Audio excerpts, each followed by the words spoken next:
ces crises qui menacent de submerger notre foi. Habakkuk chapitre 3, versets 1, 2, et puis nous allons lire le verset 18 et 19. Prière d'Habakkuk le prophète sur le mode des complaintes. Éternel, j'ai entendu ce que tu as annoncé et je suis saisi de crainte. Accomplis ton œuvre dans le cours des années, ô Éternel. Dans le cours des années, manifeste-la. Mais dans ta colère, souviens-toi de tes compassions. Nous allons au verset 18 et 19. Toutefois, je veux me réjouir en l'Éternel. Je veux me réjouir dans les dieux de mon salut. L'Éternel, le Seigneur, est ma force. Il rend mes pieds semblables à ceux des biches. Il me fait marcher dans mes lieux élevés. Au chef des chantres avec instruments à cordes. Habakkuk a vécu à la fin du 7e siècle avant Jésus, à Jérusalem. Juste peu après le règne de Josias. Josias, c'était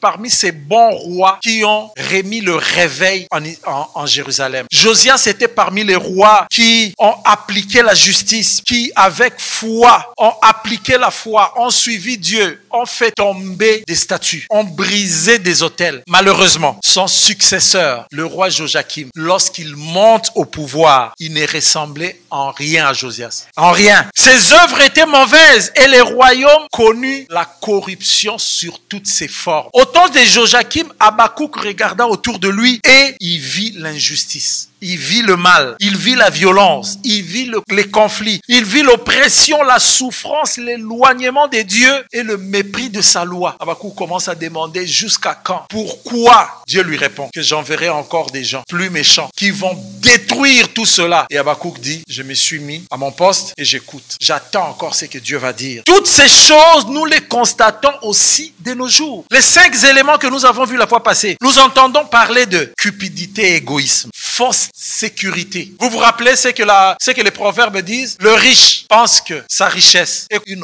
haute muraille. Dans l'Antiquité, une ville qui était protégée, c'était la ville qui avait une haute muraille qui empêchait les envahisseurs d'entrer. Le riche pense que sa richesse, c'est une haute muraille, ça veut dire que ça les protège. L'égoïsme, la fausse sécurité, le pouvoir tyrannique, nous le voyons aujourd'hui, non seulement dans les États, mais même dans les familles. L'exploitation des personnes, le trafic ou la traite d'hommes, sous toutes ses formes, la méchanceté humaine. L'exploitation des personnes, l'idolâtrie. L'idolâtrie n'est pas aujourd'hui seulement une statue devant laquelle je vais m'agenouiller, mais l'idolâtrie est aussi le matérialisme dans lequel nous sommes. Un monde tellement matériel que les gens mettent toute leur foi dans le matériel. Le consumérisme, consommer, on consomme tellement. Il sort dès que l'argent rentre dans son compte. Lui, il doit voir que c'est vide parce qu'il doit sortir, acheter au-delà de ce qu'il pense. Mais il prend plaisir. C'est comme s'il y a des hormones de joie qui sont sécrétées lorsqu'il achète. Il doit vider. Mais tout ce qu'il achète, il n'utilise même pas. L'idolâtrie, c'est aussi l'individualisme où c'est moi.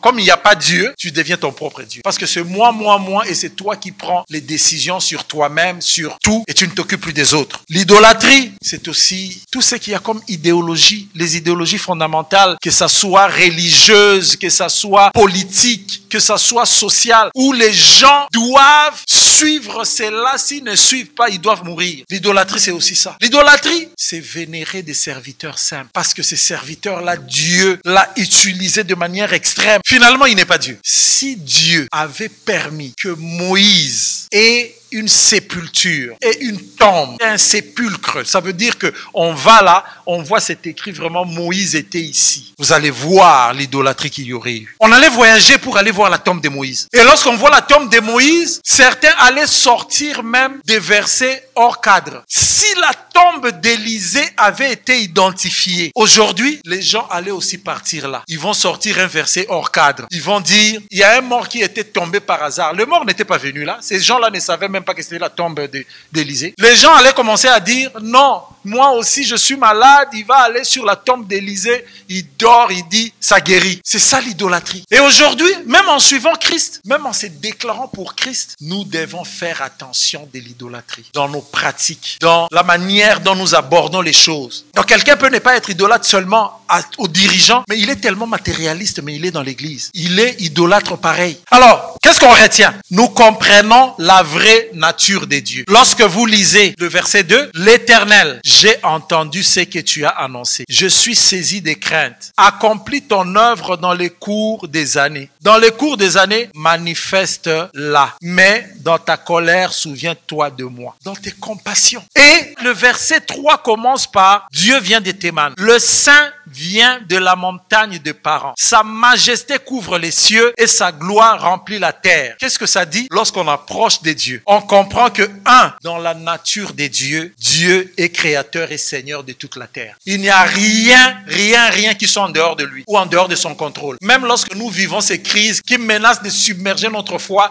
Dieu est créateur, il est au contrôle. 2, Dieu est saint. Je parlais avec une sœur, elle me pose la question, j'ai entendu quelqu'un dire que Dieu a aussi des mauvais esprits. Tu ne vois pas dans l'histoire de Saül, on dit, il a envoyé l'esprit mauvais à Saül. Mais c'est qu'on ne lit pas que c'est lorsque l'esprit de Dieu s'est retiré. Ça, on ne le dit pas. C'est lorsque l'esprit de Dieu s'est retiré que l'esprit mauvais vient agir. Mais comme tout a été créé par Dieu, Lucifer a été créé par Dieu avant qu'il ne se révolte. 3, il est tout-puissant. C'est le tout-puissant qui juge avec équité et justice. Il juge toutes choses. Ça, c'est ce que nous comprenons et Habakkuk a compris en s'approchant. Parce qu'on s'est dit, il faut s'approcher pour comprendre. La première leçon, lorsque nous nous approchons, nous comprenons la nature des dieux. La deuxième leçon que nous avons, c'est la prière. Lorsqu'on s'approche, on prie. Lorsqu'on s'approche de Dieu, on prie. Versets 1 et 2, qu'est-ce qu'Habakkuk fait? Il demande la compassion de Dieu. Vous avez vu? Il dit, mais dans ta colère, souviens-toi de tes compassions. Seigneur, même si les Babyloniens vont venir encore tout détruire, je prie, souviens-toi de ta compassion. Seigneur, même si la terre a tremblé et que les gens sont morts, Seigneur, souviens-toi de ta compassion. Seigneur, même si je passe par des moments difficiles et je pense que c'est peut-être ma marche, Seigneur, souviens-toi de ta compassion. Prier lorsqu'on s'approche de Dieu,